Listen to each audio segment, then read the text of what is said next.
Welcome to March to the Pod, presented by Eternal Roofing, Season 2, Episode 6. This week, we're going to tarnish the Knights. But first, we have to recap that Cats dominating win over Rice, look at the new men's basketball recruit and their non-conference schedule that is complete, and preview the Bearcats' trip to Central Florida. I'm your host and producer, Corey Hogue, the non-FBS insider at Dave Campbell's Texas Football.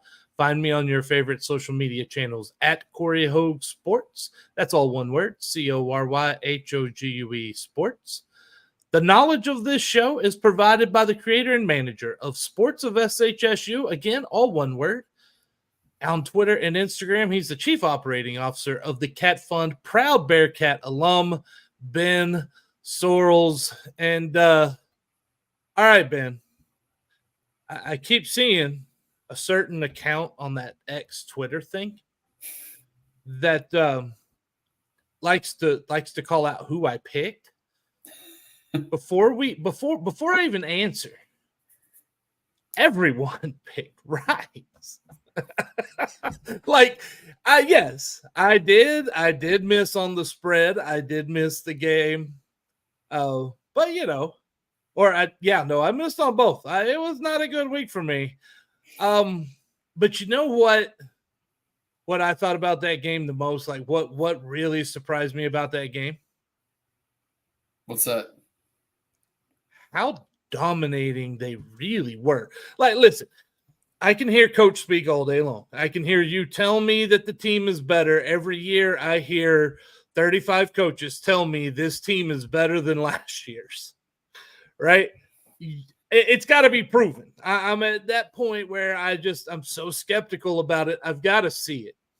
It didn't take long to see it last week at all. No, 5 minutes in and it's 14-0. Boom.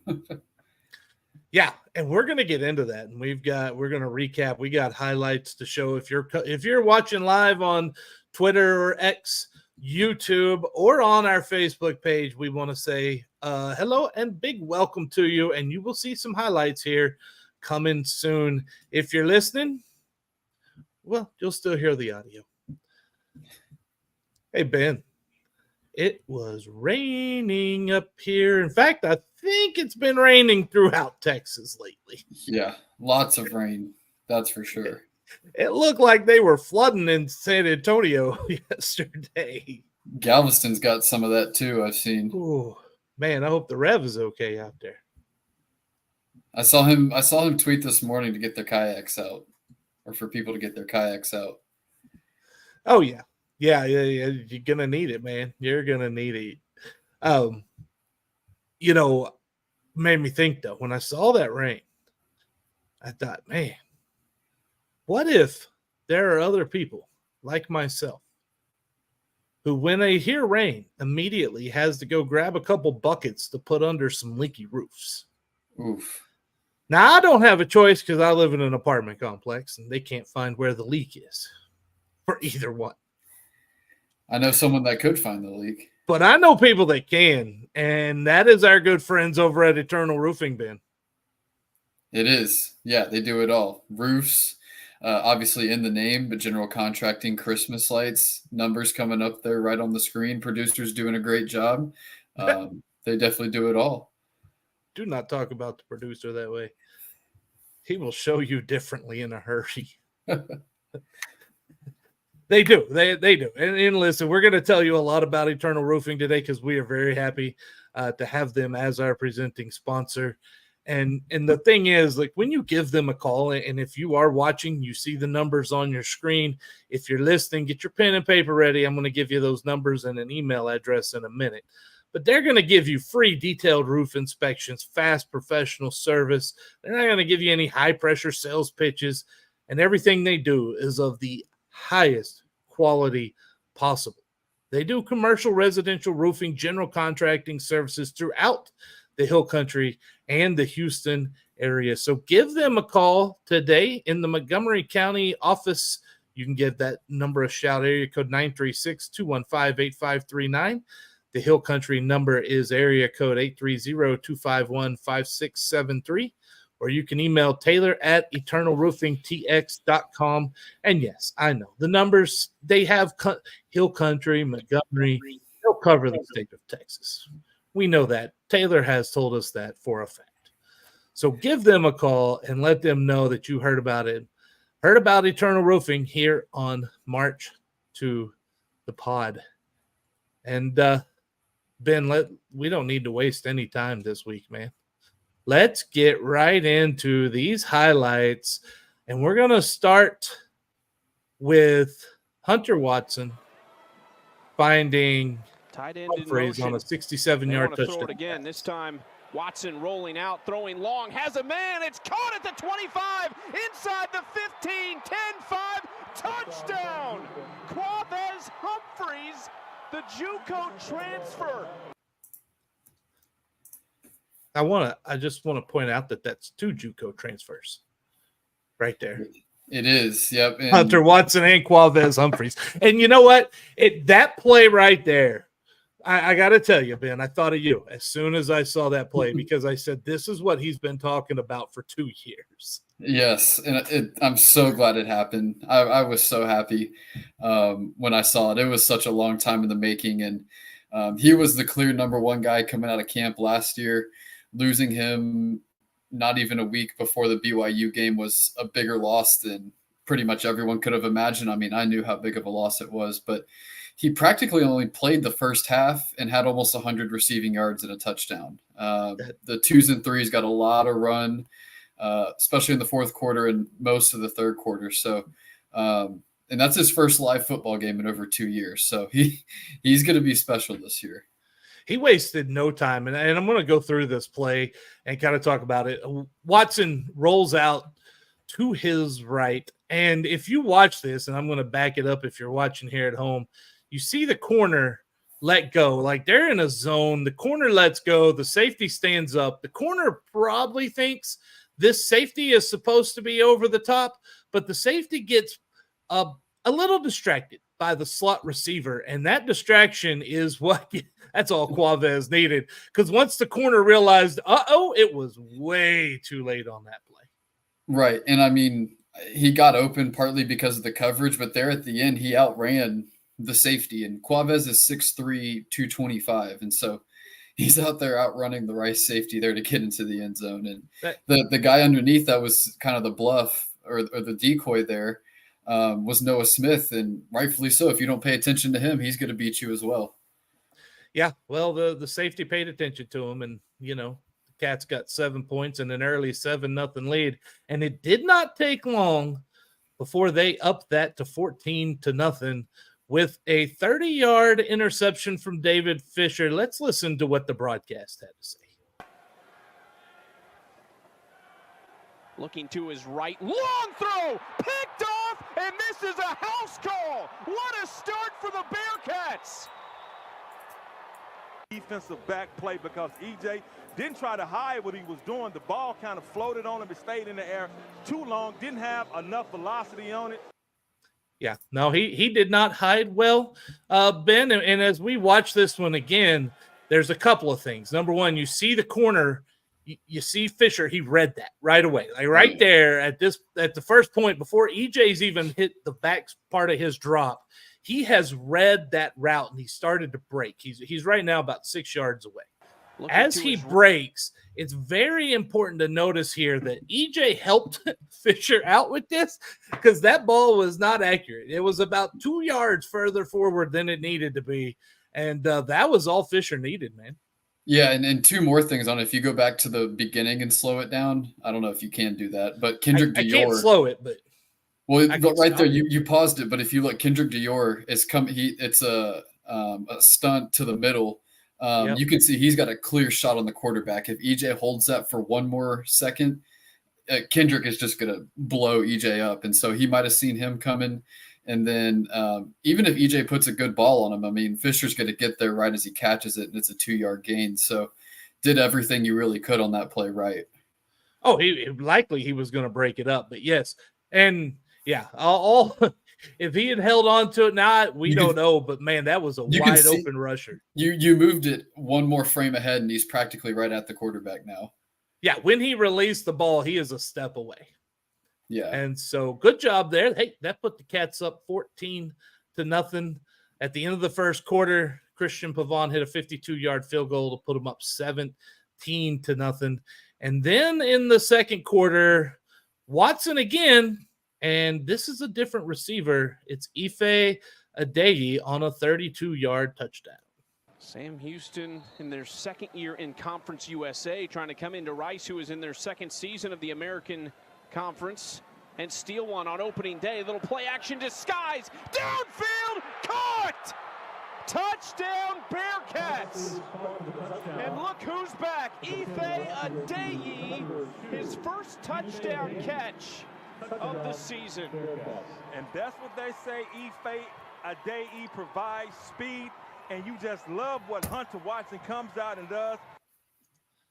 Yeah. Trying to come into Rice, who yeah, that was, I'll tell you, Ben, watching this one, and in this, Adeyi is in the slot when you go back and take a look at it to Watson's left. And as the video rolls, if you're watching, you will see him go to, and this is man-to-man coverage. And right now, his man is sitting 9 yards away from him. Adeyi starts out, but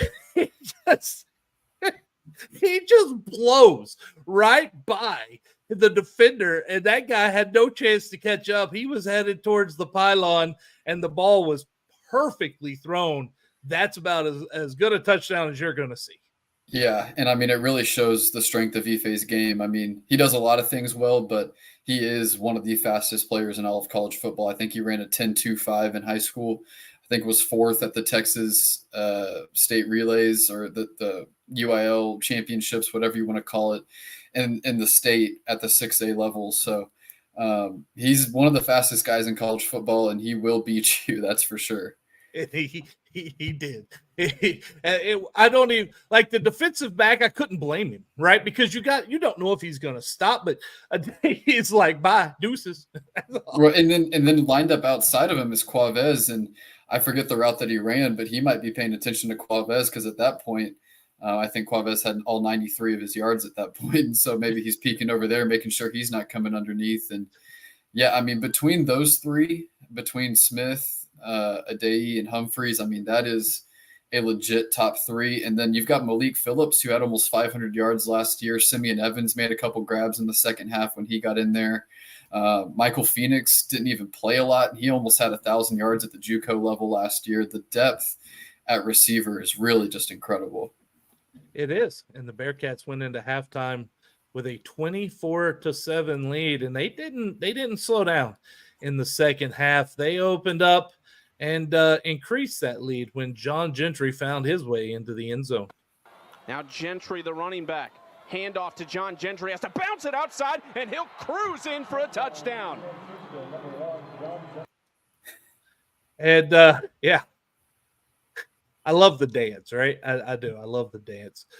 You watch this one, and I got to tell you, Ben, we're going to have a discussion here later in the predictions area. There is something I did not that really troubles me about Sam Houston. But here you have, you're at the 1 yard line, and you're trying to run the ball into the end zone, and your offensive linemen are 2 yards back downfield, and you're running into them as soon as you get the ball. That's not necessarily a positive, but credit to Gentry for just bouncing back and going, okay, if everybody's here, then nobody's outside and getting that touchdown anyway. What do you mean? That's exactly how they drew it up. Hey, they said Rice put 10 in the box. We see it. I'm going to take one step forward and just bounce outside. That's how they drew it up, right? No, Maybe, or else he would not have looked so surprised to find his offensive lineman there. Maybe not. Maybe not. I think it's probably what you're saying, most likely. Yeah. Okay, so that put the Cats up 31-7. Rice got another touchdown. Pavon added a 26-yard field goal. The Cats 34-14.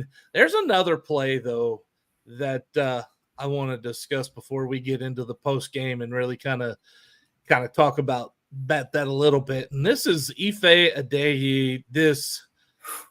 I mean, honestly, man, this is a swim move and a spin. I don't even know what buttons to push on the remote for all these. Let's listen to what happened. And the announcers, you listen to the announcers, you could tell they're like, what in the world just happened?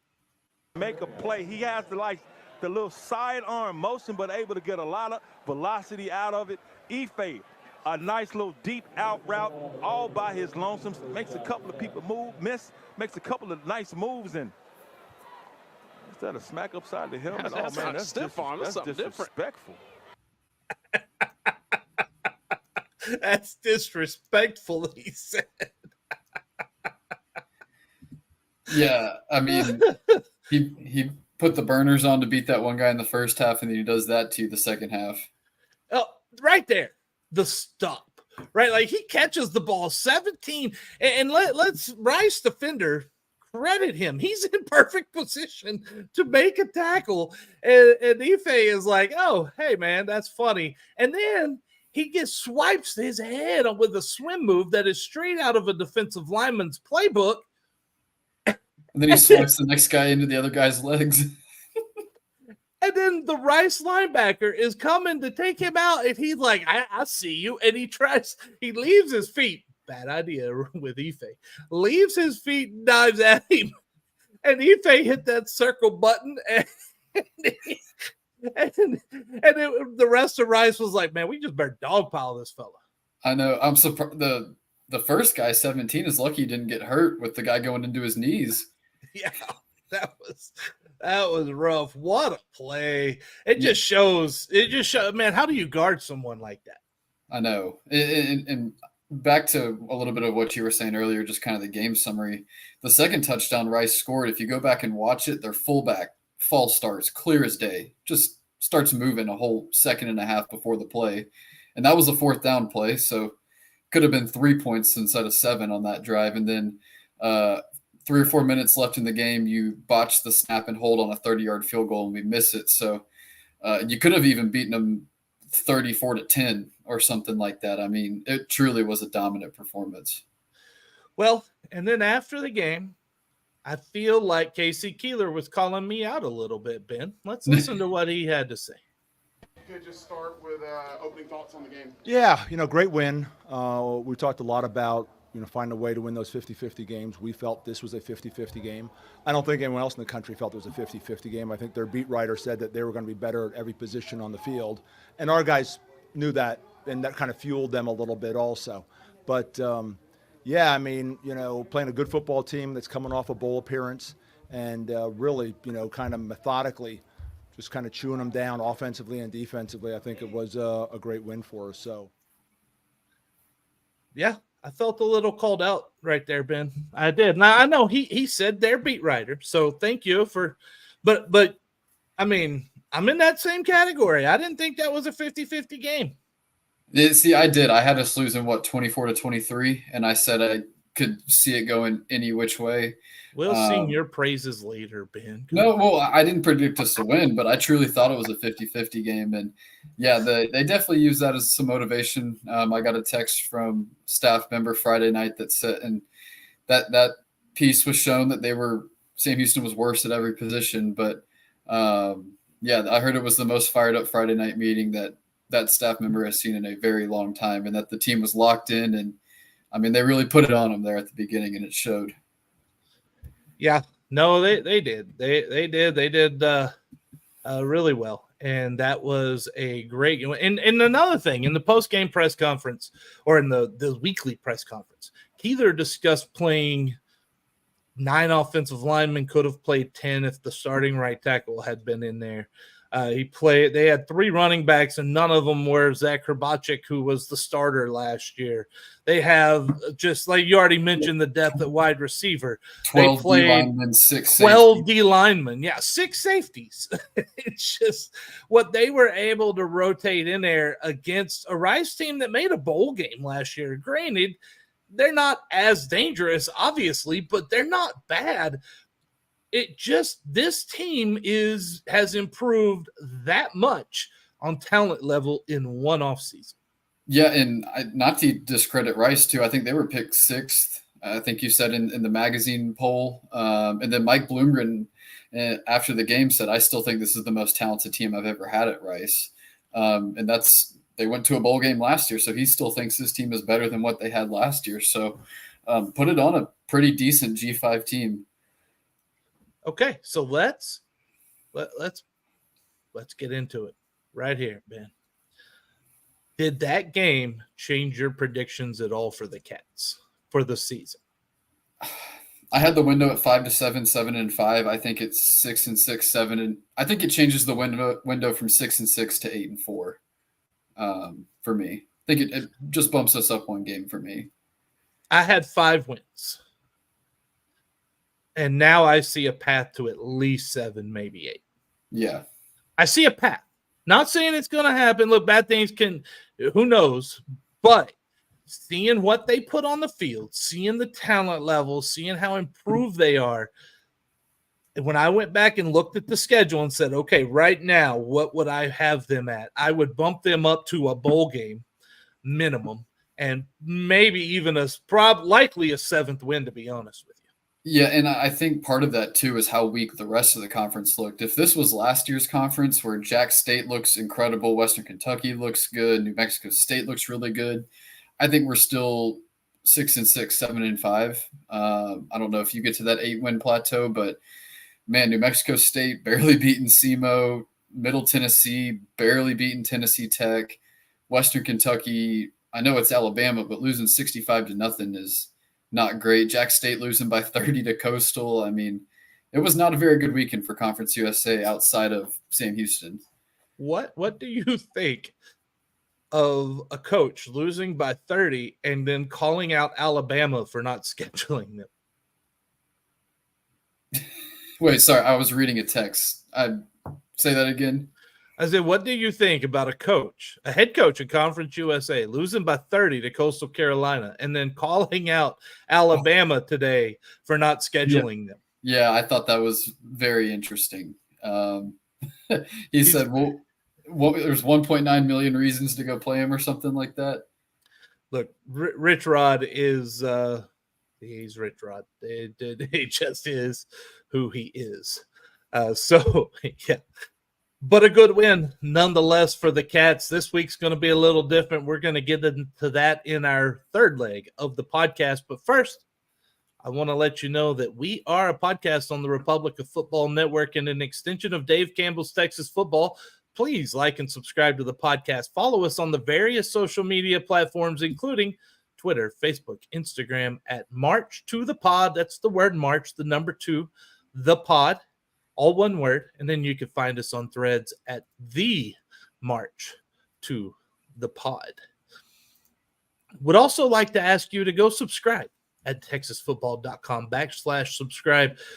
For as low as $49.99 right now, you can get every magazine put out by Dave Campbell's. Before it hits the newsstands, you get over 1,900 games on Texan Live and all of the insider content, including everything that I write now, is all for subscriber base. So if you like me at all, go click on a story. And if you're not subscribed yet, please do. That would be great. I would really appreciate that.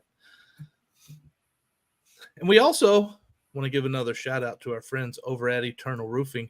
While we're here, earlier I told you about how they're going to give you fast, friendly service, no high pressure. Listen, they do a lot of general contracting work too. They can repair your roof. Definitely. They are experts in that, but they're also experts when it comes to painting the interior, exterior of your home or business, installing gutters, garage doors. They can install floors, perform any woodworking needs, whether it be crown molding or shelf, repair any sheetrock that might get damaged by a hip here or there. And they are the choice, Ben, because I got to tell you, before I go here, I'm gonna bring Ben back into this, because this week I saw our friend Taylor Andrus at Eternal Roofing put out a message that it is September 1st. It's Christmas time, and I thought only one thing that tells me it's Christmas time. You know what that is. time to call Eternal Roofing and get on that schedule for the Christmas lights. I mentioned it earlier.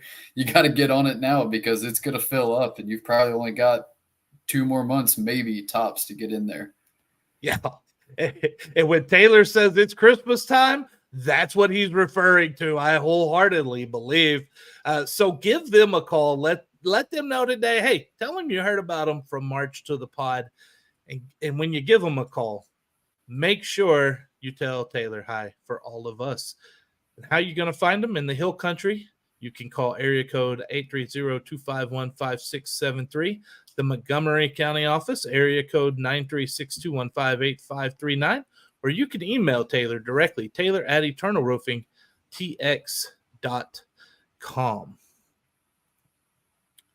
Well, it wasn't just a big week for the football team, Ben. It was a super week for men's basketball, who gained their first 2025 commit of the season, Jacoby Coleman. And as we bring his highlight video here, he is number 5. He is bringing the ball up the court if you are watching right now. And right there, first play, he goes straight to the hoop, puts it in. And Ben, what I see here is, and I'm going to give you a comparison to last year's team, and you tell me if you think I'm wrong. The guy can shoot from 3 from deep, as he's going to show you a couple of times in this clip. And he drives to the hoop, and he can rebound. He reminds me of a Lamar Wilkerson. Yeah, a little bit of Lamar, a little bit of Davin. And I apologize for the text earlier. It was actually from Coach Mudge talking about a couple things. So was looking at that. But, yeah, I really like what he brings. I think he's a do-it-all kind of guard. If he can get the shooting up, I can definitely see Lamar. What I see right now is David Barnes from last year. Barnes was a guy that he could shoot it at times, but he could also really get to the rim and was a 6'3", 6'4", really big kind of guard. Could do a little bit of everything, where Lamar was just an incredible perimeter performer and was going to shoot the lights out of the ball. So I can see a little bit of both of them, that's for sure. And right there, that deep 3, that is impressive. I was also going to add, he's playing for Drive Nation. I think Drive Nation made it to the Elite 8 of the EYBL tournament, which is the top tournament for all of summer basketball. You got NBA guys, or guys that'll be in the NBA in 2 to 3 years, in the Elite 8 and Final 4 of that tournament. So he's playing some of the best guys in the country and playing well. Yes, playing very well. He is a 3-star. From Dynamic Prep in Dallas, a 6'3" guard. And you just tell Coach Mudge that we're talking about him right now, and to leave us alone. He should be watching the podcast, Ben. What is wrong with him? I'm sure he's got other things. If he's not watching us, it probably means he's working on his team, which is what he should be doing. Oh, don't give him an out like that. Jeez, man. But, okay, I want to go back to Jacoby Coleman real quick. I see him slotting as he's a shooting guard. I don't think he's going to, unless he hits a growth spurt, he doesn't seem to be a point. I see him more at the shooting guard position. Especially with the athleticism, and I think he can match up with some of the 2s and some of the wings at the Division I level. I mean, he's, 17 right now? Once he's playing in 2 years, I mean, he probably doesn't play a ton his freshman year. He's maybe 6'4", 6'5", hopefully. So I can definitely see him as a 2 or 3. Well, we have other men's basketball news because they released their non-conference schedule this year. And November, it's still football season. So, it's okay. We don't have to have many home games. Just got one. And is that the Division III Trinity Tigers? It is, yep. Trinity, St. Thomas, and Dallas are all the D3 schools. I like that. Yeah, they got St. Thomas coming in December along with you, Dallas. Yeah, I do. Those are the money games. It works a lot like football. You need some buy games. You need some money games. Those schools need that as well. But there's other ones on there. They're non-conference in November at Nevada, Tarleton, Baylor, and Lamar. Look, out of those 4, Ben, I mean, I think you hope for a 3-1. I think 3-1 is very possible. But I could even see a 2-2 with some of those teams they're playing. Yeah, at Nevada is going to be really tough. They're a tournament team almost every year. At Baylor, I mean, just want to come out of it healthy, I think is the biggest thing there. And Tarleton and Lamar are games you should win. Tarleton is not an easy game, but it's one you should win. And it's a schedule where the home slate is not the greatest for the out of conference, but part of that really isn't your fault. You lost the SFA game from the WAC Conference USA Alliance, and so you were supposed to have that at home.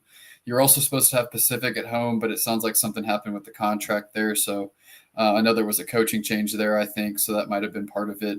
So you're not getting Pacific. So you lost 2 of the D1 home games you should have got. And I heard the price to get anyone to come to Johnson Coliseum was absolutely ridiculous because no one wants to play us at home.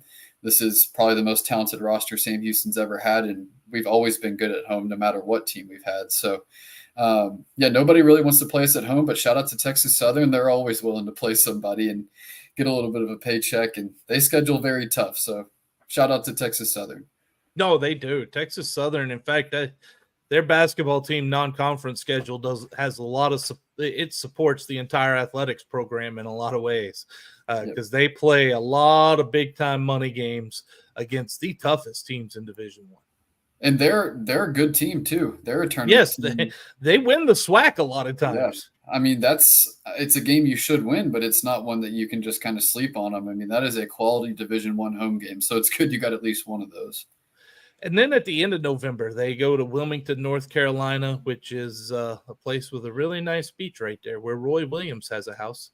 And they will play App State, Wilmington, and Colgate in that little meet and greet they're going to have there in Wilmington, North Carolina. That is a very good MTE there. App State won the regular season Sun Belt. Wilmington, I think, got second in their conference. I can't remember the name. And Colgate won 21 games last year. So one of the best mid-major MTEs you're really going to find out there. CAA? Are they Colonial? It's one of those two. Okay, I think they might be Colonial. I can't remember. Anyway, yeah, hey, December comes. Schedule gets a lot easier. You go to Indiana. I think I'm going to be at that game too, which is going to be fun. I'm looking forward to that. Nice. You got an extra ticket and plane flight and everything? Yeah, we'll see. That's football playoffs time too. Dag Yeah. nabbit. And then you got Texas Southern, St. Thomas. We mentioned that at home. Another road game at Pitt. That Nevada, Baylor, Indiana, Pitt. How many of those you think they come out with wins in? One for sure. I could see 2. I think Pitt and Nevada are the ones that are winnable. Indiana and Baylor are going to be really difficult. But I can see 1, 2 is probably the max. If you came out with 2, I mean, you got to feel really good, though, about where this team is. Yeah, and if you come out with 3, you feel even better. If you come out with 4, then, whoo boy. You're an at-large at that point. You're going to be top 25, right? Like, I mean, at some point, you start getting into that area right there. Hey, Ben, it's very important here that we take a moment and talk about this cat fund and let you kind of brag on what you guys are providing over in the exclusive section of catfans.com. All this stuff. You want to know the non-conference schedule before we publish it here on this podcast? Then go to the exclusive section of catfans.com. There's only one way to do that, and Ben's going to tell you how.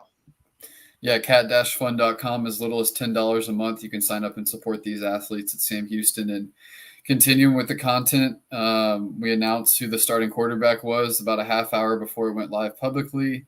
Had some notes from Keeler's press conference, talked about the basketball commit before it was out there on X/Twitter. So lots of good content if you want to be in the know, be the first to know about things going on at Sam Houston, and support these athletes at Sam Houston. Obviously, a lot of momentum going on right now with the football team with a big win over Rice. So definitely want to be able to reward those guys and support these athletes. And so as little as $10 a month, you get access to the exclusive content. And then the farther you go up, you get access to things like Cat Fund apparel, merchandise, meet and greet stuff, autograph memorabilia when that comes up. So definitely want to sign up and become a member today. And do you have a golf scramble coming up? We do, yeah. So that's actually what the text from Mudge was about, was talking about golf tournament and auction stuff. So golf tournament October 18th, starting at around noon. You can sign up. We've got info on our Instagram and Twitter pages for Cat Fund on how to sign up. And then we've got the auction later that night at 6 o'clock. So definitely sign up, go to both, go to at least one of them. We'd love to have you there. Again, that was cat-fund.com, as low as $10 a month. And it's cats helping cats. That's what the Cat Fund is. And when we talk cats helping cats, that's what Eternal Roofing is. Because Taylor Andrus is a Sam Houston alum, and he is very proud of that. And we really appreciate him being in Eternal Roofing, being the presenting sponsor of March to the Pod. And I'm going to tell you another little thing about him here. You get the free detailed roof inspections, professional service. They can do general contracting, commercial, residential, but there's other things they can do. And that is give you the highest quality product. And that's what they use. You get the best service and you get the best product. Those CertainTeed shingles are superior. They last forever. They look great. And if you got a business, Eternal Roofing are the people there for you too. They specialize in commercial roofing. They can accommodate any HVAC, any other roof equipment you might have while ensuring minimal disruption to the operations during installation or repair. Can't tell you enough. If you need some roofing or general contracting work, get to Eternal Roofing. And also, we get to that website, eternalroofingtx.com. They have a gallery there. You can see some of the work they've done.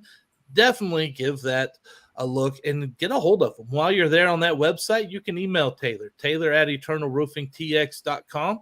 If you'd rather give a phone call, you can do that too. The Montgomery County office is area code 936-215-8539.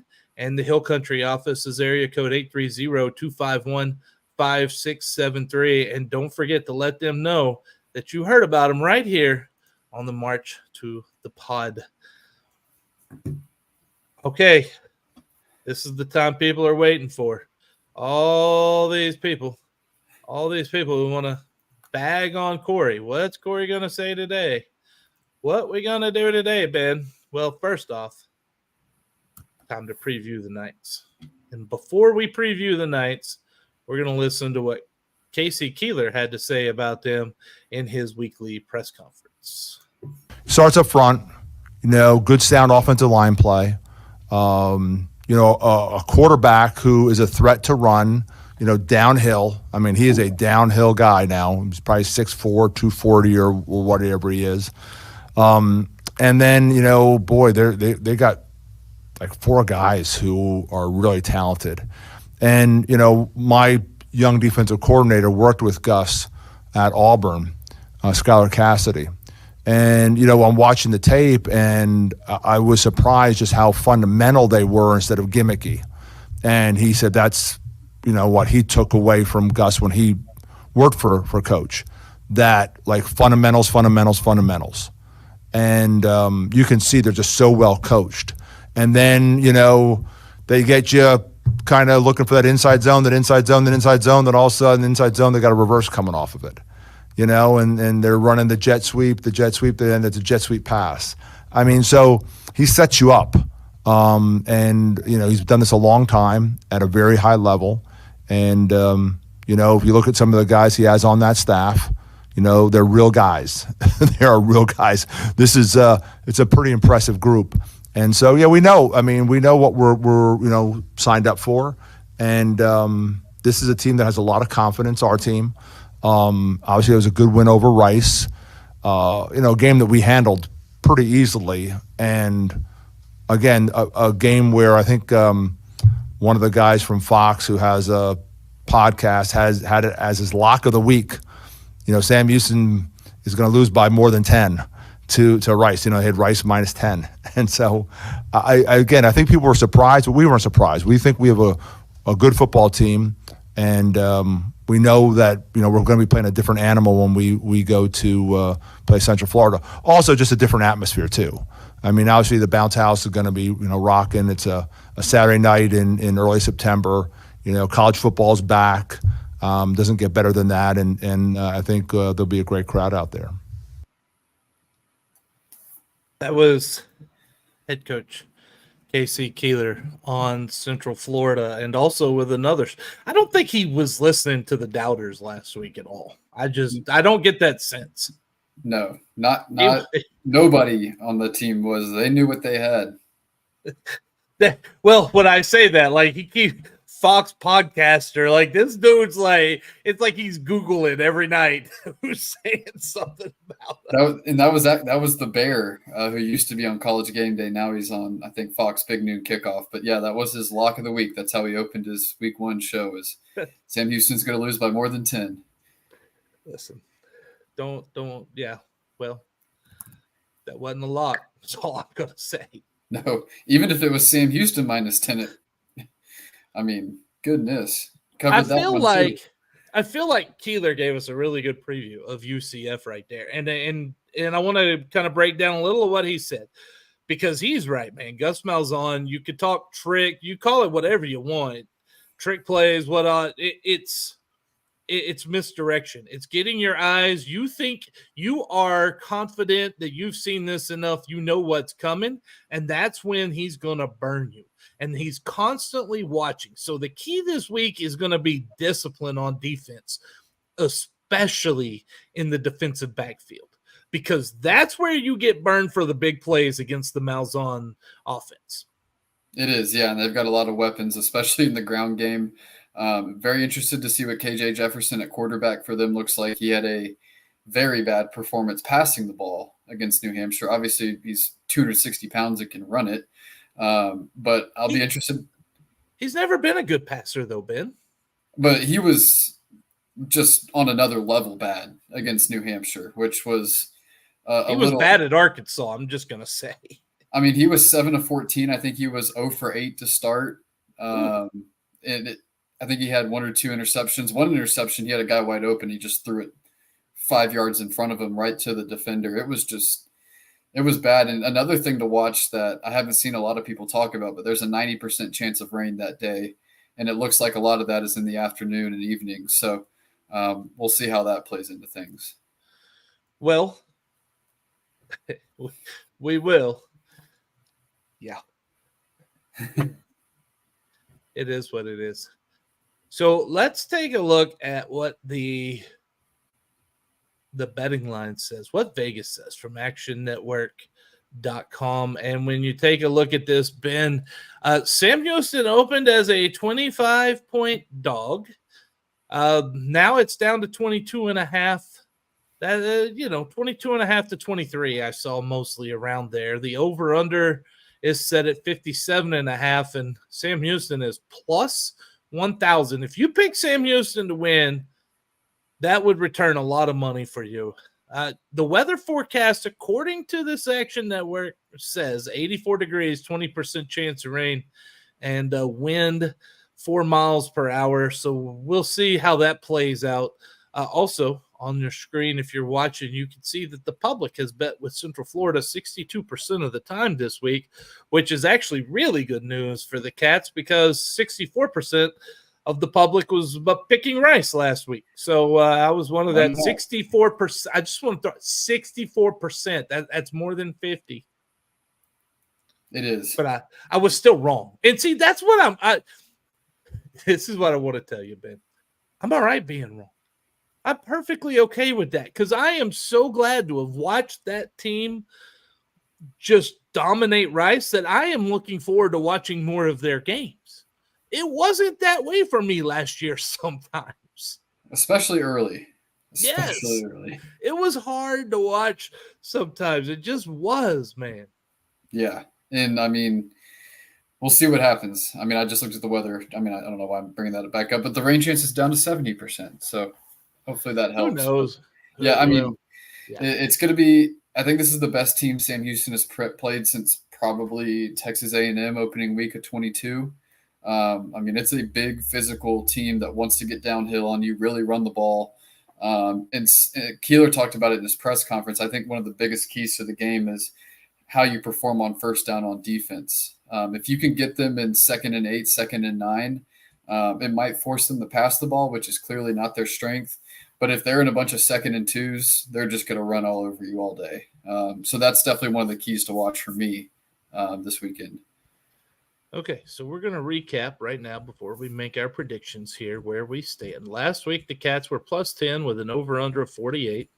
Ben took the under. He also took Rice winning 24-23, so he had the Cats covering. Corey, as we're all aware, I had Rice winning that one 28-17, and that's still on the under. I just want to point that out as well. We got gifted on that under because there were, like I said, there was 3 minutes left and we missed that short field goal because of the bad snap. So we both got lucky there. Well, it was 34-14, so it was kind of a push, really, if you want to look at it that way. But Ben won against the spread. Corey did not. Listen, this week, Vegas says it's going to be 39.75 to 17.25. That's what it has. It's got a 40-17 game, Central Florida. All right, what say you, Ben? Yeah, I don't think I'm not going to predict us to win, but I don't think we're going to get blown out. What was it, 56-3, like they did to New Hampshire? I think it's a much closer game, especially for 2, maybe 3 quarters. I'm going to say 30-20 UCF. So I'm going to go on the under. I think we're going to cover. I'm very confident, or pretty confident we're going to cover. But I think it's probably a 2-possession margin, I'm thinking. So 30-20 is my prediction. All right. This was a hard one because UCF is, I mean, who knows, right? But I would have felt much better if it was still 25 on the line when it comes to the line. There's a problem that has not been discussed enough on the Sam Houston offense, and that's that offensive line last week, Ben. It wasn't really good. It gave up 7 sacks. Hunter Watson cannot get hit that many times. They were good in the ground game. They averaged 3.9 yards per rush. They're going against a better defensive line this week. And if you gave up 7 sacks to Rice, what in the world is Central Florida's defensive line going to do to you?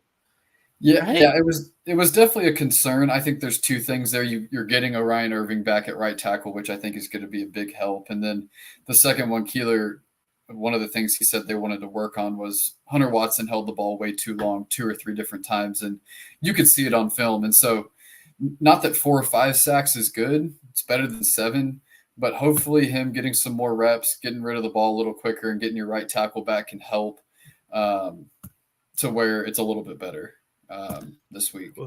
You know, what you said about average offensive line in CUSA, yep, you might be right, and that's not really a good thing after watching Conference USA last week. I mean, if we're an average O-line and we have the best skill positions in a top 3 quarterback, I still think we're top 3-4 team. In the conference, yes. Yeah. No doubt. This week, not so much, man. Look, Central Florida, I don't know if you saw, but they've got new helmet decals made by some kids at like a hospital or something coming into this, so that's really cool. Yep. I'm going to say Sam Houston covers this week, but it's going to be closer than you think.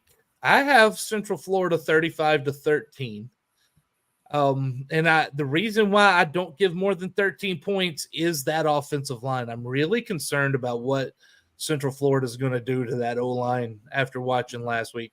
I hope that the week 1 to week 2, your biggest improvement, and then week 2 to week 3, I hope that holds true because they're going to need it. Otherwise, you're not going to have a quarterback left standing at the end of the year because you can't take that many hits. Yeah. So that's my thing with that. I've got 35-13. I have the under. I think 57.5 is just way too many points. Yep. And I have a 22-point margin right there.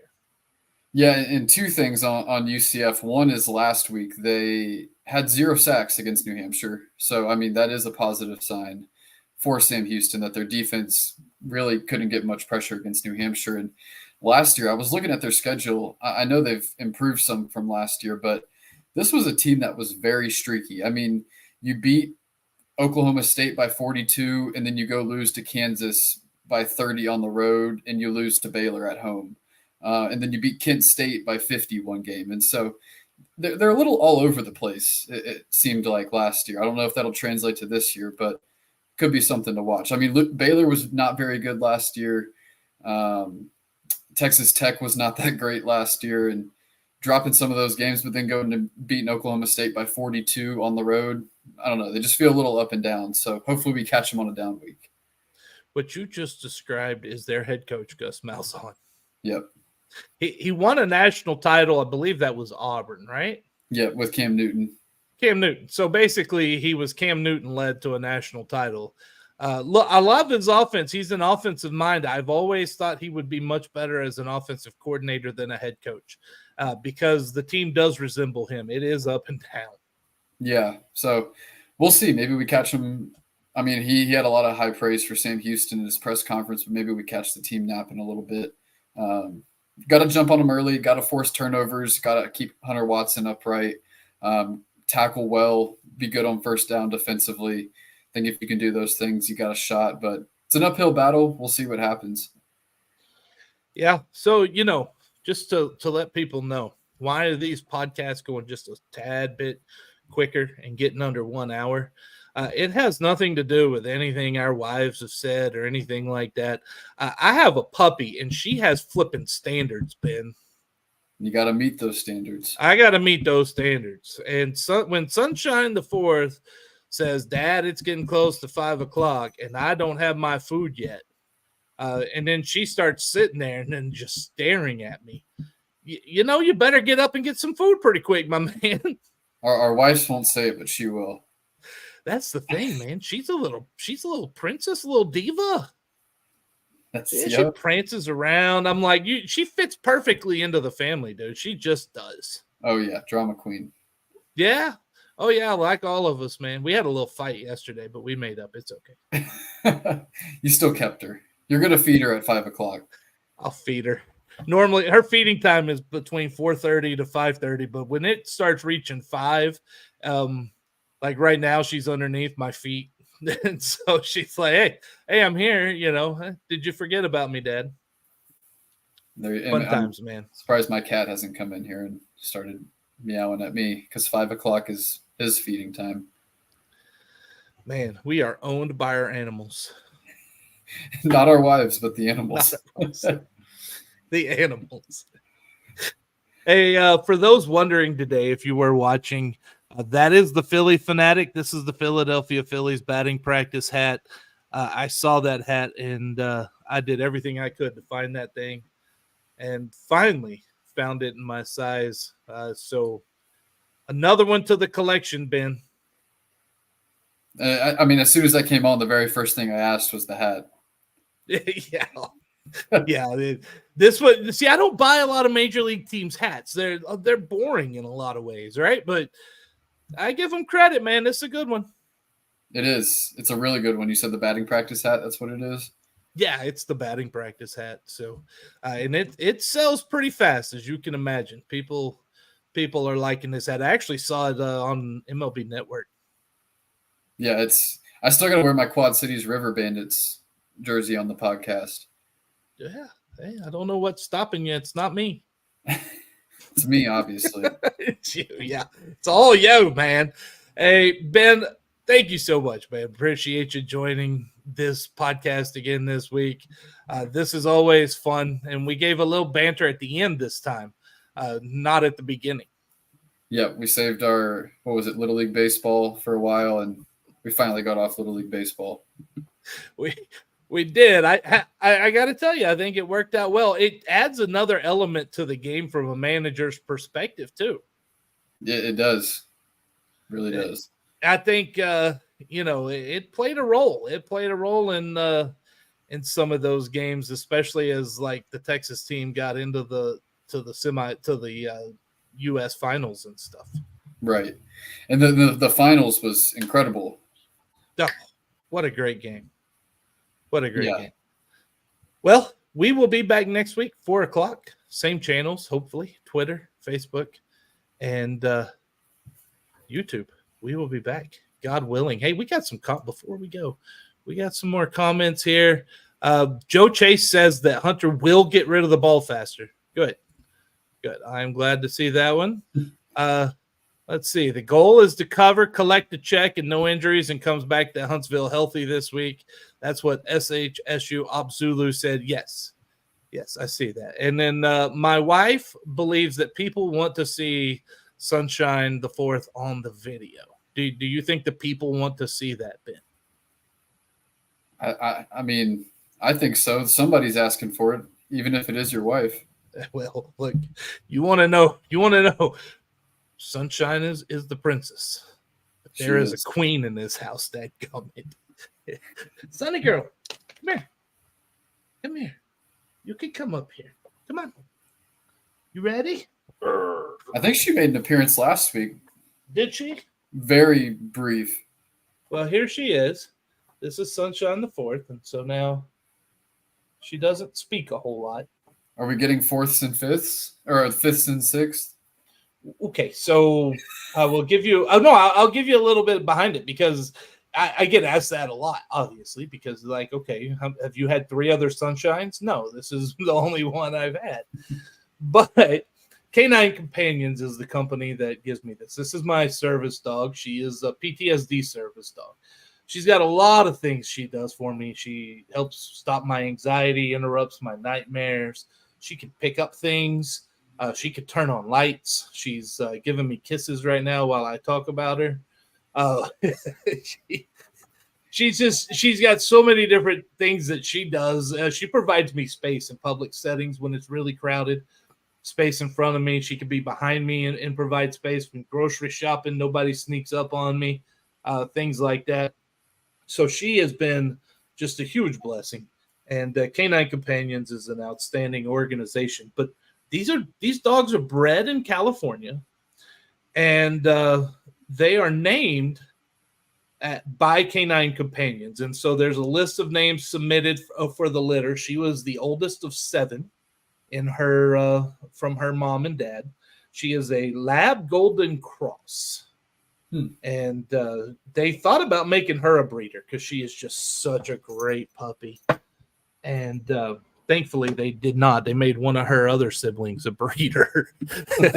Just such a great litter of puppies. And I can't thank Canine Companions enough because, look, that dog came to me for free, and it was she was raised at Tulane. They've got puppy raisers all over the country. They've got them at campuses all over the country. They have them in prisons. They raise these puppies in prisons, some of them. She, like I said, she was raised at the University of Tulane, and her puppy raiser is one of the best people you will ever meet. And then she was trained by Leah T at Canine Companions, and Leah is a just awesome person, a great trainer. This girl is just so remarkable. And I didn't just get a dog, I got a community from Canine Companions. And I'm telling you, it is truly awesome, and very thankful for everything they've done, and very thankful for Sunshine. And, you know, she got down so that she could stare at me again, basically. She said, I've had enough. I'm ready to eat. She said, Dad, shut up. All righty. Well, we want to thank everyone for watching. Thank you for listening to all this. And we will be back 4:00 next Wednesday, God willing. Ben, going to take us out with something that going to bring us home a cover this week. Yeah, eat 'em up, cats. Let's get some of that Disney magic and pull an upset. Get that Disney magic.